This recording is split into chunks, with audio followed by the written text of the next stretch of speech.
आज की बड़ी खबर रायगढ़ में ऐतिहासिक दिन। मुख्यमंत्री ने बताया छत्तीसगढ़ अब नक्सल मुक्त हुआ।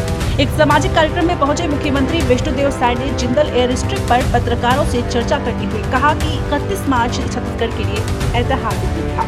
मुख्यमंत्री ने बताया कि छत्तीसगढ़ 4 दशकों से नक्सल समस्या से जूझ रहा था, लेकिन प्रधानमंत्री नरेंद्र मोदी और केंद्रीय गृह मंत्री अमित शाह के प्रयासों से अब राज्य पूरी तरह नक्सल समस्या से मुक्त हो गया है। मुख्यमंत्री विष्णुदेव साय ने आगे कहा कि अब बस्तर में विकास के दरवाजे खुल जाएंगे और छत्तीसगढ़ सरकार केंद्र सरकार के सहयोग से बस्तर क्षेत्र का तेजी से विकास सुनिश्चित करेगी। सुनिए क्या कहते हैं मुख्यमंत्री विष्णुदेव साय पत्रकारों से बातचीत के दौरान।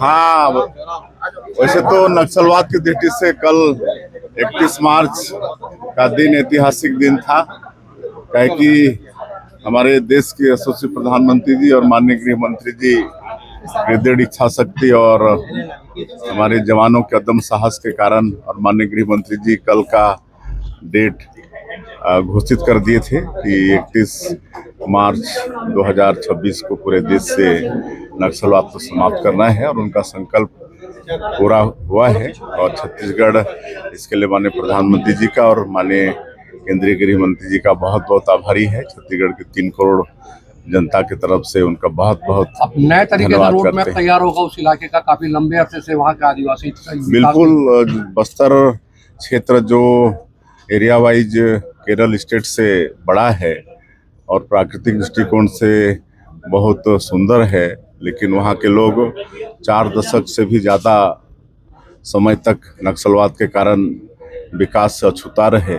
वहाँ पर कुछ भी नहीं था, सड़क बिजली पानी राशन कुछ भी नहीं था, लेकिन अब 2 साल से हम लोग नियत नेलाना योजना के माध्यम से भी गांव में विकास पहुंचाए हैं और अब वहां नक्सलवाद समाप्त होने के बाद जो 4 दशकों तक विकास अछूता था उस क्षेत्र में विकास पहुंचाएंगे। चैलेंज काफी बड़ा था, भी एक्सेप्ट किया सरकार के लिए। जी, बहुत बड़ा चैलेंज था। लोगों को तो चाहे लगता नहीं था कि इस समस्या का कभी समाधान होगा भी नहीं, लेकिन डबल इंजन की सरकार का लाभ माननीय प्रधानमंत्री जी, माननीय गृह मंत्री जी का आशीर्वाद, उनकी दृढ़ इच्छा शक्ति के कारण और हमारे जवानों के उद्यम साहस के कारण संभव हुआ। कितनी बड़ी चुनौती मानते थे इसे आप? बहुत बड़ी चुनौती मानते थे। कांग्रेस श्रेय लेने के लिए होड़ में लगी हुई है जी, कांग्रेस श्रेय लेने के लिए होड़ में लगी है। अब तो श्रेय कोई लेना चाहे तो जनता श्रेय देती है ना। जनता जानती है कि वास्तव में कौन श्रेय का हकदार है। गांव जाने की तैयारी चल रही है 6 अप्रैल से, गांव चलो अभियान चल रहा है, बीजेपी का बड़ा अभियान है।